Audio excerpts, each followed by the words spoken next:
Welcome back to the Peaceful Political Revolution in America podcast. I couldn't go any further without a discussion about Thomas Paine's Rights of Man, not because it was historically significant, although it certainly was, but because it lays the foundation for our nation and our identity as Americans. It is perhaps more relevant today than it was in 1792.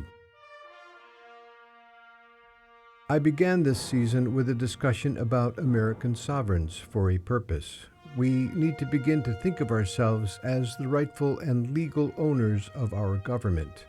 Fritz was very clear. This is our uniquely American heritage, a power that deserves all of our respect and comprehension. I followed this with a conversation about the elites, the ones who, according to Robert Ovetz and quite a few others, created a political system to serve the oligarchy.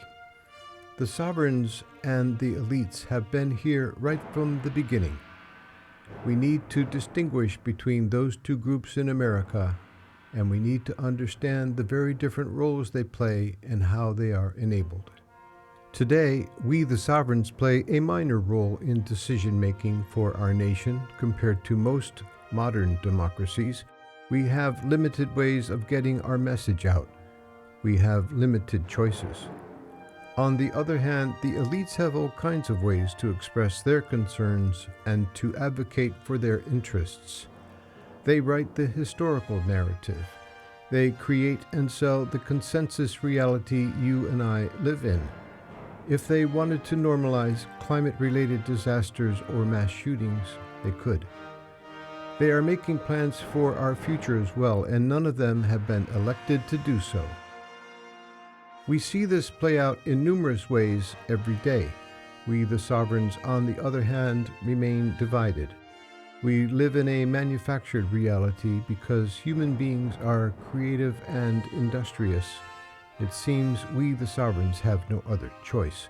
But whose reality is it? Do we have the political and economic systems we need to create the reality we want? Thomas Paine's message may be more relevant today than it ever was, and to explain why, I've asked Gary Berton, president of the Thomas Paine National Historic Association, to come back for a closer look, this time at Thomas Paine and his seminal book, Rights of Man. Gary, it's really great to have you on again and great to see you. How you been?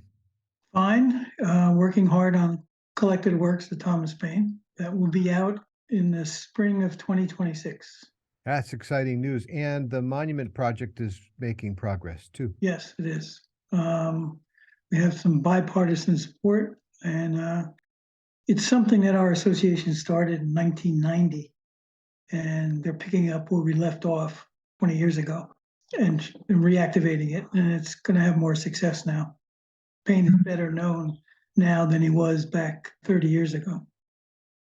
I wanted to talk more about Paine because, as you pointed out to me years ago, he's the guy that started all of this. His importance can't be overstated. And although I don't want to go back and just do another history lesson, I kind of want to tie his ideas and his writing into the current political environment, not only nationally, but globally, because I think that's a little more relevant to the listeners. And I want everybody listening to think about Thomas Paine and what he was writing about in terms of how it relates to them today, not in terms of it being some kind of a history lesson. This is not the goal here. Right. I think we need to reawaken our concept of who we are as citizens, and that came up in the first episode this season with Christian Fritz when we talked about American sovereigns, and he was saying that the idea of sovereignty was, kind of a dinosaur to most people now. They might have an idea that it existed at one time, but it's not alive anymore. When you look at Rights of Man, there was 1 million copies sold. That's a lot of books back in 1791, I think it was, right? 91, 92, yeah. Yeah.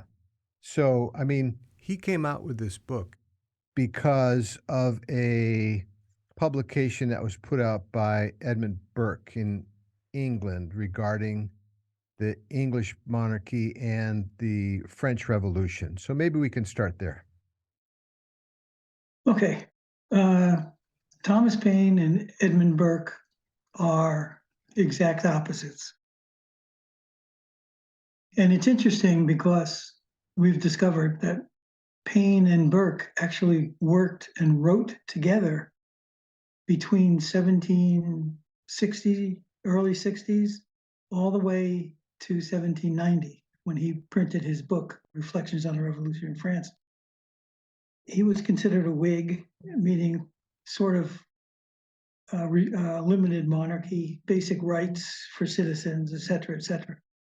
He was given a big pension for his stay in House of Commons for all those years, 30 years. And that bought him his loyalty. There were elements in a lot of things he said and did for those 30 years that Paine and Burke worked together, but they all came out in the French Revolution. French Revolution was the acid test on where people stood on things. And Paine's goal in life was an end to monarchy. That was the age he lived in. And he thought that monarchy should not exist. It's an abomination. It's an insult to every human on the planet, and it should be ended. And Burke had the opposite opinion. He started his book, Rights of Man, with a note about that saying, among the incivilities by which nations or individuals provoke and irritate each other, Mr. Burke's pamphlet on the French Revolution is an extraordinary instance. Yeah, the world was rapidly moving, and Burke wanted to put the brakes on. Yeah. And take it back to like 1750 and make things right. Theoretically, Paine and Burke have opposite structures. Like when you think of philosophical formulations, they have structures. They have a basis. They have a foundation.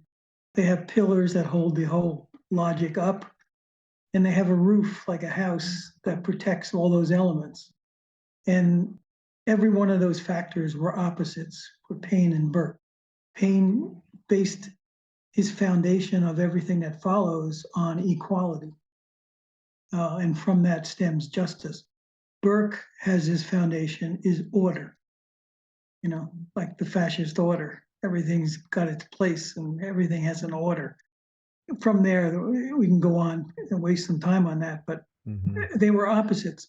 The reason why Rights of Man is so impactful worldwide, following common sense, because it's the same argument, but it's just laid out in more detail. And Paine has more experience 25 years later. So Rights of Man basically said, in terms of constitutions especially, was important. He said that England has no constitution. And the reason was, he says a constitution can only be formed if the people as a whole, the vast majority of people as a whole, must decide on what the Constitution says. America never had that. England still hasn't had that. I don't think there's a country in the world who has that right now. There were attempts at that, doing that. France made an attempt in 1793, which Paine helped write, a constitution that would have been the most progressive constitution still in the world today. Constitution not only had rights, it had duties for the citizens. If you're going to be a citizen, you have these duties, and duties were pay your taxes, vote, et cetera, take part in government, not just to sit back and let some people with power run things. So it's a very important work. It formed the foundation for movements that emerged all the way through the 19th century and into the 20th. And people have adopted a lot of things that Paine wrote about in Rights of Man. FDR's Economic Bill of Rights is one thing that came from Thomas Paine. Social Security as an idea came from Thomas Paine, et cetera, et cetera. Education as well was a big part of what he was talking about. Basic education for everybody. It's a government responsibility. He wrote in Rights of Man, In casting our eyes over the world, it is extremely easy to distinguish the governments which have arisen out of society or out of the social compact from those which have not. But to place this in a clearer light, they may all be comprehended under three heads. First, superstition. Secondly, power. Thirdly, the common interest of society and the common rights of man. The first was a government of priestcraft, the second of conquerors, and the third of reason. Perfect. It's really a great way to sum it up. His argument in a nutshell was that, look, people are smart enough to know what they need and want, and if left alone, they're able to form a government which will provide for their interests and their goals as a society. Exactly. And the only thing that can mess that up are the first two, which still exist. They don't evaporate. If people have these wishes, the other, superstition and jingoism, abound. With that, you have problems introduced into society on a regular basis that disrupt the common wheel. Paine is relevant today because he gets back to first principles, and I mentioned this last time. But without first principles, we're just floundering. And his first principles, how you form a constitution, still is yet to be enacted properly. Well-meaning countries ask their government to rewrite the Constitution, which is an absurdity. The government is a result of the people writing a constitution. You can't go to the government and say, write us a new constitution. That's a double whammy. Any injustices or inequities will just be reinforced in the next constitution. The history of America tells us a lot about the shortcomings, what face us in examining our Constitution, which is holding everything back. It did from the beginning. We can go through the history of that, but the Constitution was formed by, as we've discussed before, and it should be brought up at every discussion of a Constitution, is that it was written by the wealthiest men in America.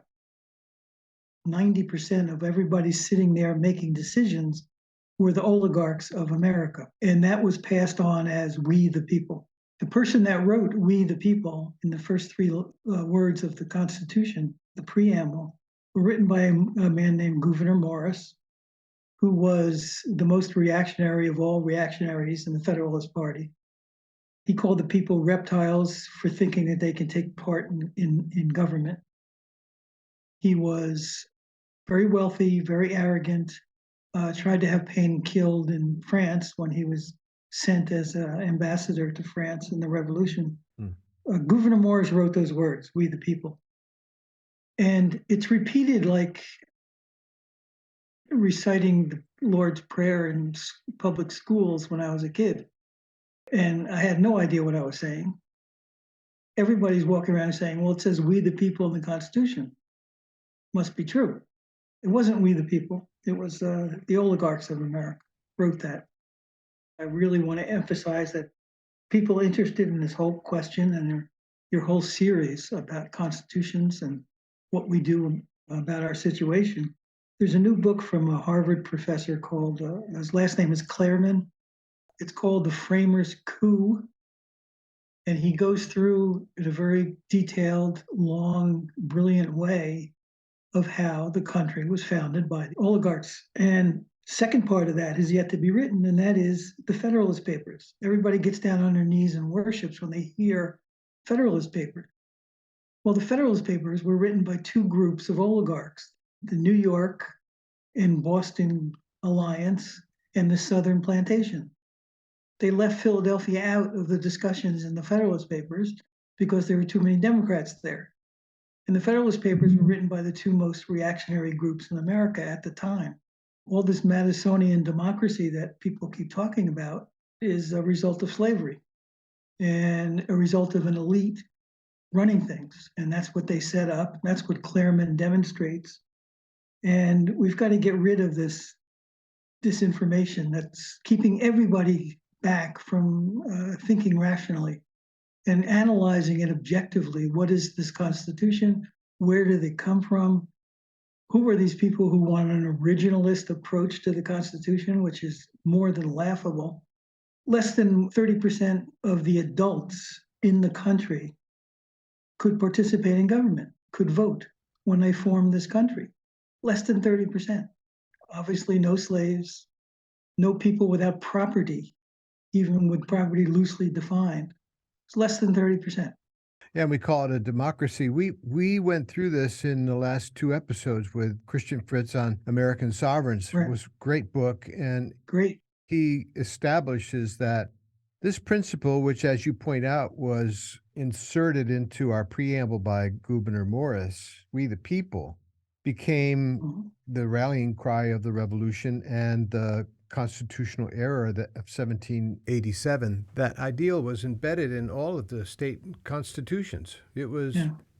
everywhere. Right. Alongside of that, the sovereigns were sort of booted out of the decision-making process within government because the elites created a system that would pretty much protect their interests and leave them in charge of making all the major decisions. And we still have that today. Mm. It's incredible how evenly the country is divided. And then I think of that as a way of keeping the masses in America distracted. It's a kind of a manufactured divide that we have going on here in a way, isn't it?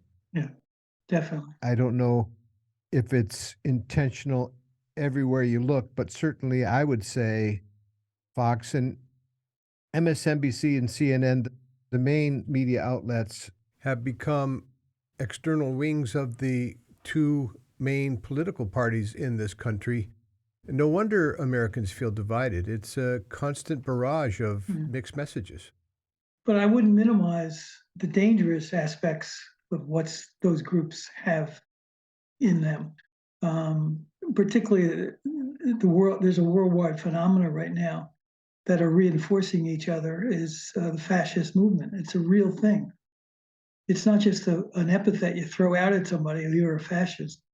This is classic fascist organizing that's taking place around the world, not just in this country. There's a subset to this, but you're right. I mean, everybody's arguing about things that are ridiculous and getting on each other's throat and ignoring the main picture, in that the same thing that happened in 1787 is continuing. You have your classes of slavery in different forms, but just as undemocratic. Women's rights are being rolled back, and all this is done in the name of religion. Paine, as you know, organized religion was his main focus, because at the time, with monarchies, they could only be monarchs if they allied themselves with the organized religion of their country. That was, they used to sit next to the king. The head priest sat next to the king. So you can't ignore religion. And I don't want to sidetrack this discussion and keep it on politics, as we should. But there are a lot of religious people I know who are very progressive and want democracy more than most people. I'm not denouncing all religion, as Paine didn't denounce all religion. He just denounced organized religion that sought power. And we know who the groups are in this country who are organizing for power in making religion a power force. And that's complicating the situation. Harvey J.K. calls our Constitution the godless Constitution, which he praised Right. because that left open the right for anyone to organize under any kind of religion they wanted to. In other words, government was not going to interfere with your religious practices. They didn't want to be involved in that. What about the opposite? What if religion interferes with what the government's supposed to be doing? And that's what's going on right now. This is another quote from Rights of Man. Thomas Paine said, "Government on the old system is an assumption of power for the aggrandizement of itself. On the new, a delegation of power for the common benefit of society. The first general distinction between those two systems is that the one now called the old is hereditary, either in whole or in part, and the new is entirely representative. It rejects all hereditary government. First, as being an imposition on mankind. Secondly, as inadequate to the purposes for which government is necessary. We have a hereditary form of government now. I guess I'll say, in my opinion, I mean, the Constitution is our form of government. It is 230 years old. No living American has put one word into the Constitution. We've inherited our Constitution. This is something that Thomas Paine warned about. Yeah. Paine wanted every generation, which means at most 30 years in his time. Every generation must write their own constitutions. Now, that's pretty unwieldy, but in principle, that was his thought. He said the dead can't rule the living. And that's what's going on. Dead people wrote this constitution in an era that they would not recognize anything of today, and they wouldn't know how to function in it. And these people and the originalists who support them, they're saying that, oh yeah, the Constitution is sacred. We have to go by the Constitution. And Paine would have said, why? If you're a new generation, you need a new Constitution. And that's a very important concept. The originalists have a point. The Federalist Society and the whole series of think tanks in that ilk who appoint the judges and stand up for the Constitution, they're all working on antiquated, out-of-date concepts and are imposing on them on us. They've taken that inherited assumption and forcing it down people's throats. Guns are the obvious example, but there's a million examples in the original Constitution that are outdated. Well, you mentioned that there's a global fascist movement Yeah. that is trying to change governments around the world. I know there's a significant battle brewing in Brazil. Although Lula won the last election, there have been some significant protests already in Brazil. We can see what's going on in Iran. We can see what's going on in Hungary. France has had their issues. It's been said that governments in Europe can deal with that kind of intrusion better, more effectively, and they can fend off any attacks on democracy in Europe better than in America can, because our system is just so antiquated that we really don't have the structures to resist it. So I suppose you're thinking the United States is pretty vulnerable to some kind of attack by these autocrats. Yeah, I mean, we saw it on January 6th. I mean, it was, there's elements to that which haven't been, enough attention's been paid to. One is being government bodies looking the other way. And that's really scary. The military as a whole held, but if the military didn't hold, I mean, it was that close. Mm-hmm. There's no democratic oversight anymore. Congress is paid for. If you don't get the money, you don't get elected. And that's a class thing. If ordinary people can't mobilize themselves to have a say in government, there's no democracy, obviously. That's the basic definition, that the people of, by, and for the people. That's been removed because of the nature of campaigning, of the nature of political parties, of the monopoly they have on all politics. And now that's being forced down into the local level, school boards and health departments and whatever you want to get to down there are forcing their way through the doors. And state laws, they've been brought up for several cycles. Russ Feingold and Peter Prindeville have a book out called The Constitution in Jeopardy. I've invited them to be on the podcast. I was down at Stanford, as I mentioned in a previous episode, and I was shocked to hear the director of the Constitutional Law Center, Michael McConnell, who's a appellate judge, a Bush appointee, say that he didn't want the United States to be more democratic. He was happy with the way it is. Now, I don't know if he would like it to be less democratic than it already is, but he certainly is not in favor of seeing a more democratic constitution replace the current one we have. And yet, I know that Thomas Paine is rolling in his grave thinking, why the hell don't Americans organize to create a new constitution? You're saying, and Peter and Russ are saying, There's a real danger that the wrong people are going to do this. Mhm. Should that be preventing the rest of us from organizing to create a constitution that is more democratic? I don't think so. Well, we talked about this once before, and it's worth bringing up again, but revolutions come about through mass movements. It's something that an overwhelming majority of the people are demanding. And unless that's in place, independent of an official government structure, for example, in 1775, 1776 was in full force. The people of Philadelphia, the Continental Congress was meeting right there in Independence Hall in Philadelphia. Thousands of people would gather outside and create their own committees and implement their own projects. Citizens, independent of the people inside the building, Hmm.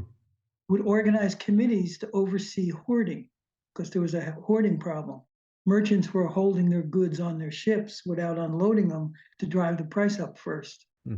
They took that into their own hands and ended that. There were mass meetings for ordinary soldiers, the conscripted soldiers, the volunteers, the militia, they called them. They organized themselves to have their own rights. Officers could only do certain things, not anything. Hmm. Things like that were taking place all over. That's a mass movement. Mm-hmm. Unless you have that independent of the government, you can't change the government. Everybody says, well, we have to get inside the government to change it. It's never going to happen. Mm-hmm. I mean, there's some fine people in the government right now, mean well, want to do good things, and they're just crushed. They don't have, they have a little voice that'll never be heard. That's not the way you change the government. It's not the way you rewrite the Constitution.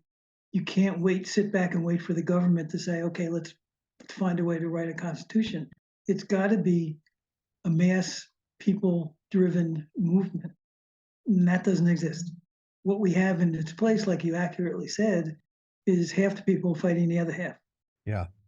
All of it's irrelevant. Yeah. And manufactured because Yeah. the narrative is controlled by the media. I don't care. Yeah. Okay, sure. You've got the internet. You can pick your platform. But if you go to Twitter, Instagram, whatever, you're just going to be swallowed up by a bunch of nonsense for the most part. Right. So it comes down to the major media platforms in the end. And the narrative that they're spinning is things are basically fine. Buy this. Buy this. Yeah, it's unbelievable. You know, they can talk about the being on the verge of a nuclear war in Ukraine, but you know, for the next 5 minutes, you're looking at commercials for Liberty Mutual and Burger King. There's a certain level of insanity in that and disconnect that is, I think, leaves most Americans, it kind of leaves them in a state of shock, I think, because there's no way to put the two things together. And it just continues on and on and on and on. It just, from one disaster to the other. And yet people aren't organizing to figure out how to have a more effective and more democratic form of government, which is the way I love to put it. That's the way Aaron Lippard put it in episode 4. Mm-hmm. He feels like we could have a much more effective and more democratic government. And all you have to do is really focus on really 5 or 6 things that would change the world.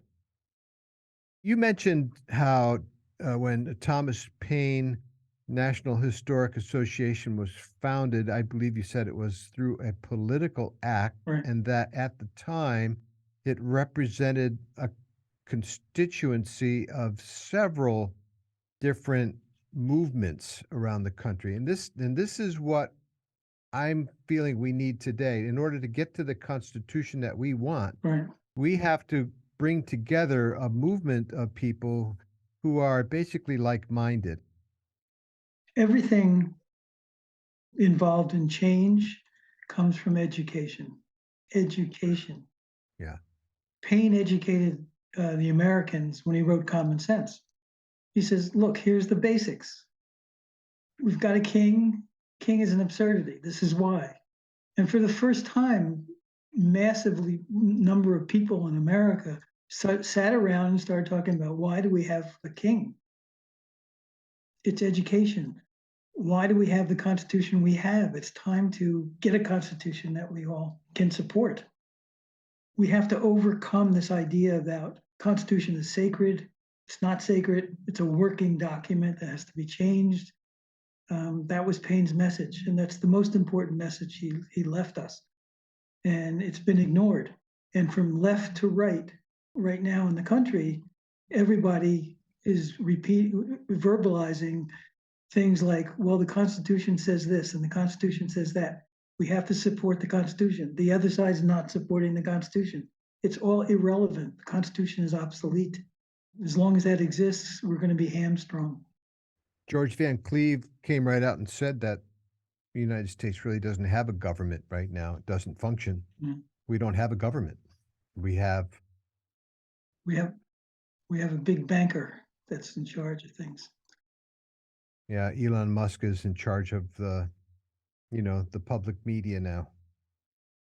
You know, welcoming, I don't know. I mean, it's just there's a level of insanity here that I'm having a hard time. Yeah, well, King George had his own newspapers. Yeah, yeah, there you go. It didn't work. Yeah. Reason won out. It might take decades, but reason wins out. Yeah. Well, Paine said in his book, Rights of Man, whatever the form or constitution of government may be, it ought to have no other object than the general happiness. Mhm. When instead of this, it operates to create and increase wretchedness in any of the parts of society, it is on a wrong system and reformation is necessary. I would say Yeah. we have this problem today in spades in many different ways.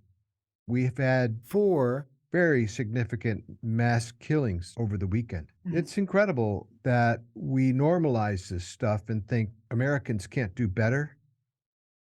We need significant change. I've said we need to transform our country. We really need to pay attention to our environment. We need to pay attention to our health and well-being.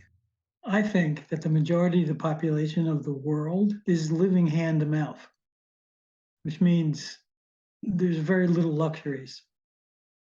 We're sitting in Mm. a place that has more crumbs falling off the table than in other countries.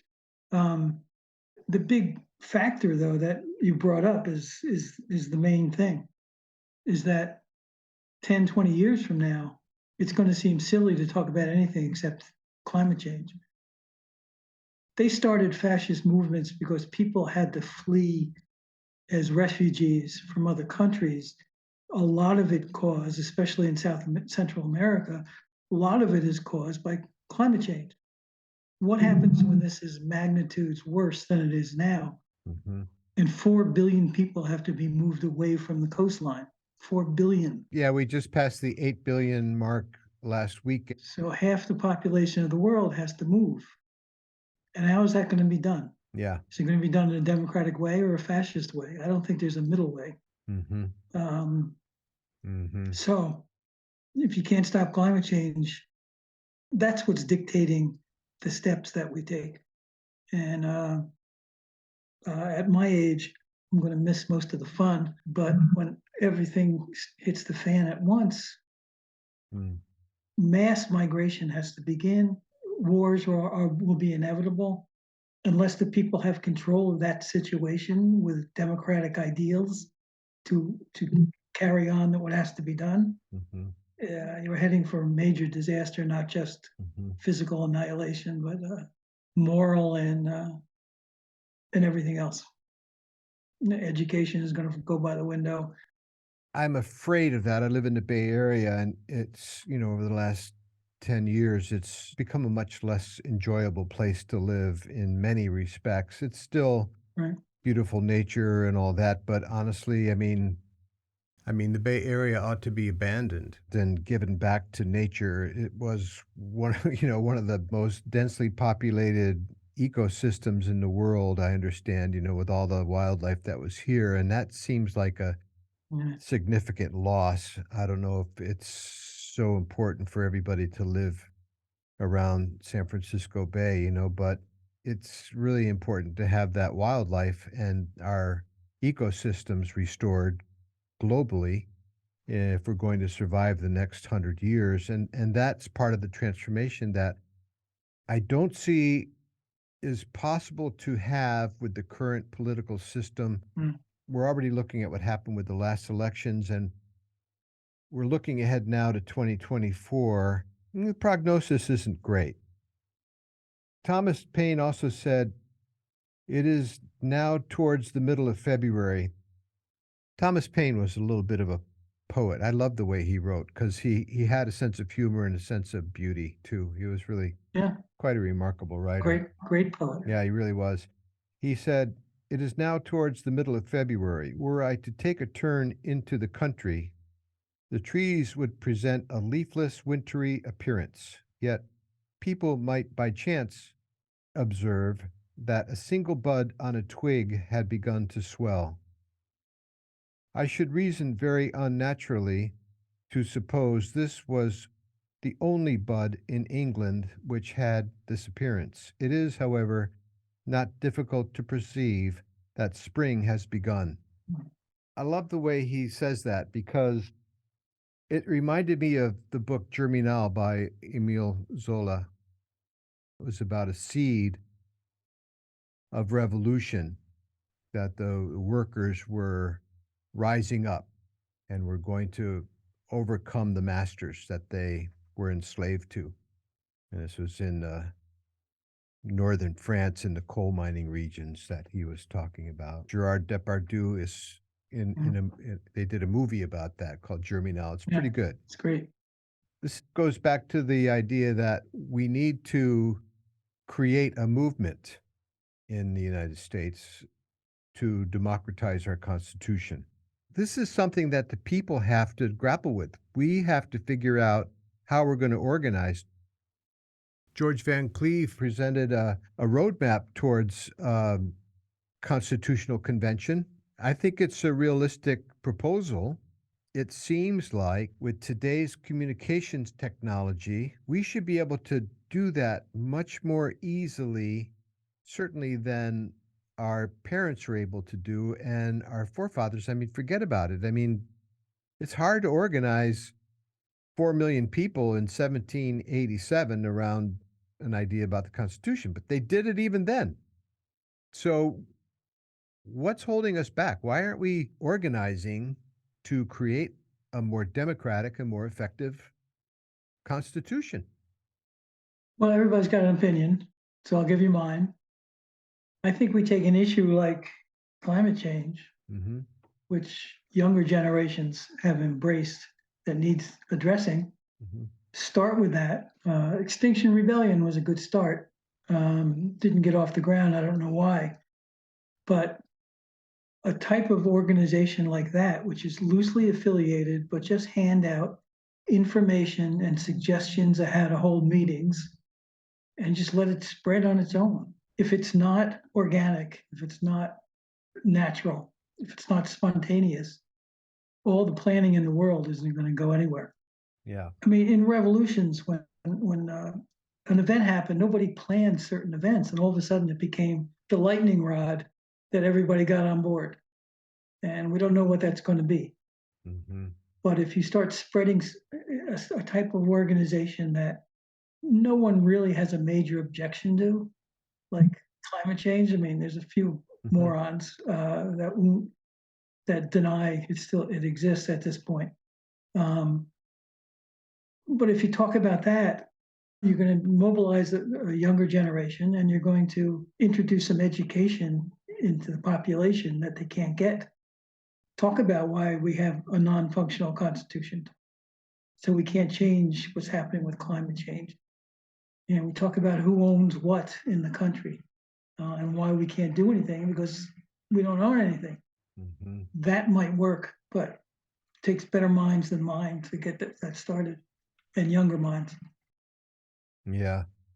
Certainly younger people need to be involved. When I was born in 1951. The population of the planet was 3.5 billion. Now I'm 70. and it's 8 billion. So if you're a young person out there listening, um, you have some things to be concerned about, because if it goes on like this, I mean, the population is going to be, could it reach 17 billion? I don't think so, but that would be the projection unless something dramatic happens. That's only in 70 years. So I suppose in 70 years, the population of the planet might come down to 3 billion again, because Yeah, there could be yeah, that kind of problems on the planet for people. yeah, We might not be surviving very well in the next 100 years. And then we'd have a chance to kind of start over again, the 3 billion people 100 years from now. If that's the case, they'll have a chance to start over again. But it's going to be a tough to begin over, because they're going to have so many challenges. yeah. Things won't be at all like they are now if I understand what could happen with climate change.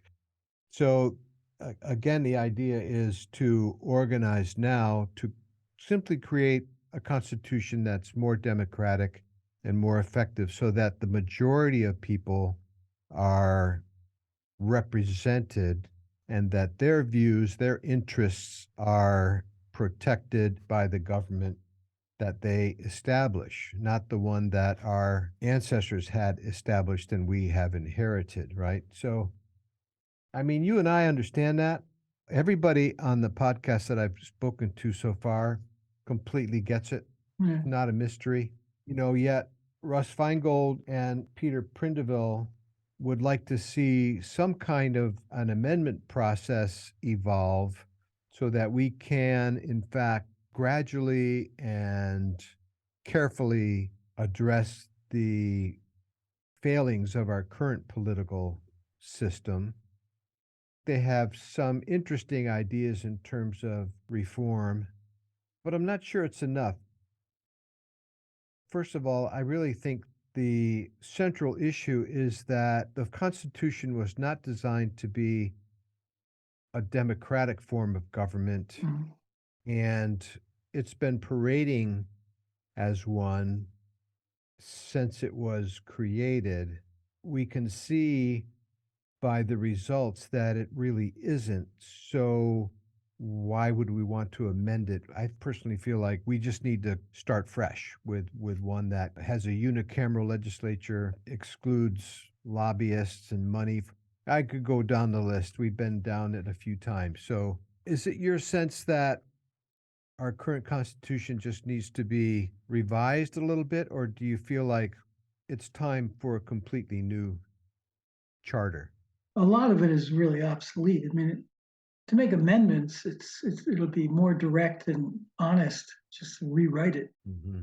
Not only is a single legislature important, but a plural executive is important. These were the two elements that not only Thomas Paine, but Benjamin Franklin insisted upon. Mm. That's what happened in Pennsylvania, by the way, for 14 years lasted before they were forced to change it to the federal one. Hmm. They had a unicameral legislature and they had a plural executive that rotated. After the election, they would take turns being in charge of that body for a year, and someone else would take over, etc. And it was done at a way to bring in most representation as possible. Those are basic ideas that Paine handed down that were never enacted anywhere. Hmm. Some countries tried that, a plural executive, but it always wound up with a single person having more power. You can't have a single person having power like that. You're back to autocracy at some point.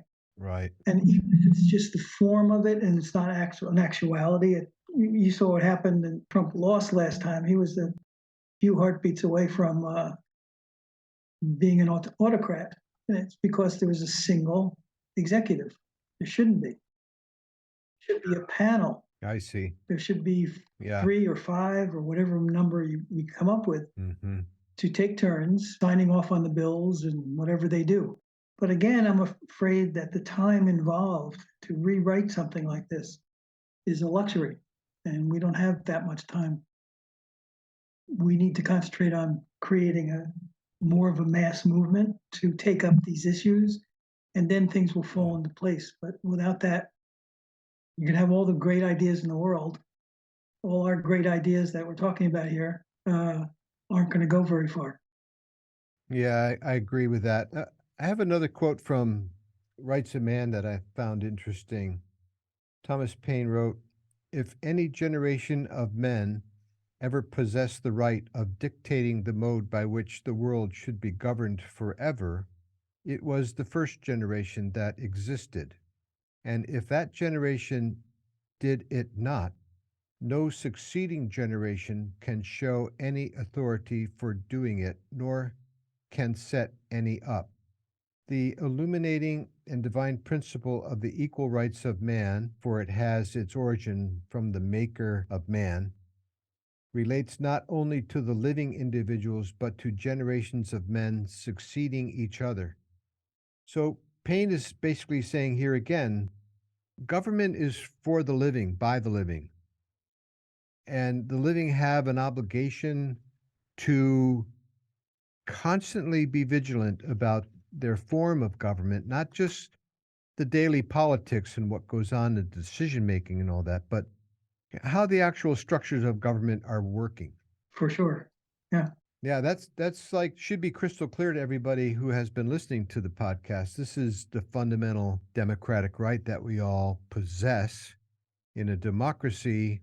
If the society is not being served, if our goals are not being met, if our interests are not being protected, we have that right of revolution to change our government, to alter it and abolish it. Well, we have that right in the Declaration of Independence. They took that right away in the Constitution and all the succeeding laws that conform to the Constitution. Okay. It's against the law in the Constitution to overthrow the government. I don't forget what article it's in, but they put that in there because they knew what they're facing. hmm They realized that they're 1% of the country and they're going to rule, hmm and we can't have people coming down and saying, no, we're going to change this government. Paine was fine with that. He wanted every generation, like I'm saying, he was serious to get together in some format. You work it out, he said, which we've never done. hmm He got the ball rolling, but no one's picked up on the ball. We have, the sovereigns, the mass of people in America, the ordinary people, the ordinary folk, and then you have the 800 billionaires in the United States, the elites. Mm. They have a vast amount of influence on our politics, a vast amount of influence on our daily lives. They're not only do they control the historical narrative to a large degree, they also control our concept of ourselves as Americans through the media and whatever laws that they pass and institutions that they create. Mhm. And they're also actively involved in creating our future. We've got now a mission planned to go back to the moon and set up some kind of lunar village on the moon. Maybe most Americans want to see that happen. I'm not sure it's a bad thing, but I know we have more immediate problems to solve which aren't being addressed.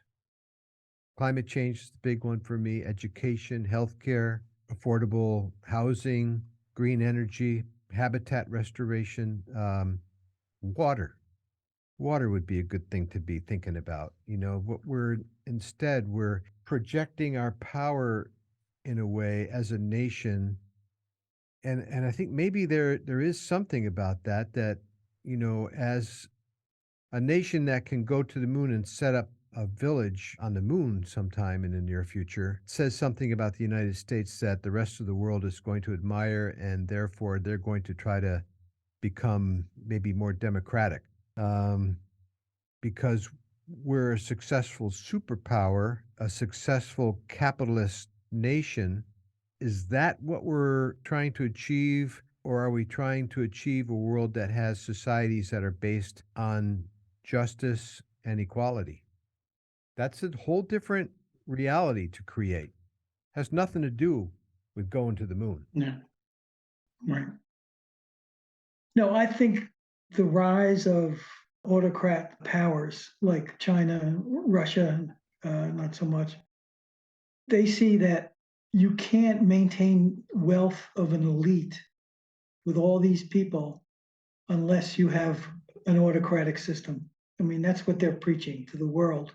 And people like Musk and Trump, and they see an attraction in that. It's the only way to keep their money is to have an autocratic system. So the resistance is going to come mostly from that ilk. And it's represented in this country right now by the ultra right wing. And that right wing exists in every country in the world, saying the exact same things that they're saying here, and the exact same things that are being pumped out of China and Russia. So, And this goes right back to what Thomas Paine was saying in Rights of Man to Edmund Burke. Burke was saying exactly, you need a hereditary king to keep society on an even keel. order. Order. Order is the basis of civilization. Mm-hmm. Paine said equality is the basis of it. You have to make a choice. It's one or the other. Yeah. Okay. And as things get more and more dire, and 4 billion people need to be relocated, Mm-hmm. it's awful tempting to go with the order instead of the democracy. It came up in the last episode with Robert Ovetz. He was saying that Paine technically wasn't a founding father because his vision of society, his vision of America was not the one that we realized. So Yes, I kind of thought, well, that was an interesting idea. It's like, well, yeah. it's a good point. The ideal, see, what happened is the ideals of America that they do propaganda about all the time. Mm-hmm. They use the words democracy when there wasn't one. Mm. They use the word of equal opportunities, justice. They use all these phrases and do propaganda constantly on it. And no, they don't exist. But all those come from Paine. So what they did was they very neatly eliminated Paine from history. They marginalized him, never taught him, never promoted him. They used his sympathies in textbooks, never mentioning him.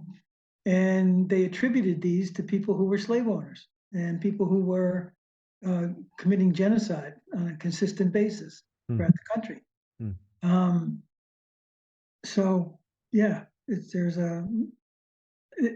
got a good point. It might be a downgrade to call Paine a founder. But on the other hand, he stands above all these other people who were in it, a lot of it for themselves. John Hancock was the richest man in America at the time. They were enriching themselves, and they wanted to establish a monarchy in America. Yeah. John Adams, when he was vice president, wrote a letter to a friend saying, my first thoughts are to have my heirs be the vice president and Washington's heirs be the president going forward. They wanted hereditary government. So it's all a myth. It's all propaganda. And unless people educate themselves about how the country was really founded, what it was made of, who did what and said what in reality instead of the fantasy they give, like what's at Independence Mall in Philadelphia, it's a sheer fabrication. Was Paine an anti-federalist? Well, that's complicated. Paine says he was the first Federalist because in 1783, he's the one that recommended that we get together and create a federal constitution. I see. Not the one that they produced, but a federal constitution. He saw always in his life that the government, if it was democratic, is the answer to all the problems of society. The government must address the problems, not individuals, not some rich guy who feels like it. The government must solve the problems of society, of equality, of nutrition, of climate, whatever it is. So he was a federalist in that sense. He wasn't a Federalist in the political sense because the Federalists became basically a monarchist party. The English used to call the Federalist Party in the 1790s the oligarch party. Oh, They weren't kidding around. They knew exactly what was going on in America. It was the oligarch party. okay. That's Washington, Adams, etc. Hamilton, for all those who love the play. He was one of these Federalists. How did Paine feel about the revolution becoming a civil war, especially in the South? Well, revolutions are civil war. Paine said, neutralize the supporters of the Tories, fight the Tories themselves. He wanted the Tories suppressed by Congress, by the Continental Congress. He wanted the Tories were actively mobilizing people to fight against the American troops. Westchester County, where our building is, had 7 years of constant civil war. The British supporters and the American independence people were equally divided, and they fought constantly. Thousands of people died. Wow. It was a 7-year civil war. Yeah. Civil wars are a byproduct of most revolutions because people are for or against, and they fight. Yeah. We'd like to avoid that this time around if we can. I'd like to have a peaceful political revolution. Maybe that's not possible, but I just kind of think, come on, folks, let's just put our minds together here and come up with a better form of government that's more democratic and more effective, and we can deal with the problems that we are facing in a more effective way. But, Well, the way Paine said, people are naturally rational. They know their own interests. They look around at their environment and nature, and they're rational. They're born with the ability to be rational. They're sidetracked by superstition. They're sidetracked by false narratives that don't have any basis in material reality. Big lies. You've been always used, and they're still being used. So if people were rational, there'll be less of that. as there is but one species of man, there can be but one element of human power, and that element is man himself. Monarchy, aristocracy, and democracy are but creatures of imagination, and 1,000 such may be contrived as well as 3. He's great. He's way beyond all of us. All right, Gary, well, I guess we should probably leave it there. You've been very gracious with your time. It's been a pleasure. Good to see you again. Good to see you again, Gary. It was a great conversation. So, are human beings fundamentally rational enough to know how to govern ourselves? The elites are capable of creating a government that would serve them. But what about the rest of us? Are we rational enough, informed enough, and committed enough to create a political system that protects our mutual interests? At its core, the political question of the day isn't who will be running for president, it's who will be calling the shots. Will it be the tiny minority of global elites, or will it be the vast majority of human beings on the planet? As Gary says, that will require a movement of movements. Wherever constitutions of government fail to protect and promote the interests of the majority of citizens, more work will always be necessary. America is no exception to this fundamentally Painesian maxim. We're all going to have to be much more aware of the deficiencies within our political systems if we are ever going to rid ourselves of them. Beam in next time for a look at how we might improve our political systems of government and the kinds of rights Paine had in mind for all Americans when I talk again with Harvey J. Kaye on his book, FDR on Democracy, The Four Freedoms and FDR's Economic Bill of Rights. Until then, stay safe out there.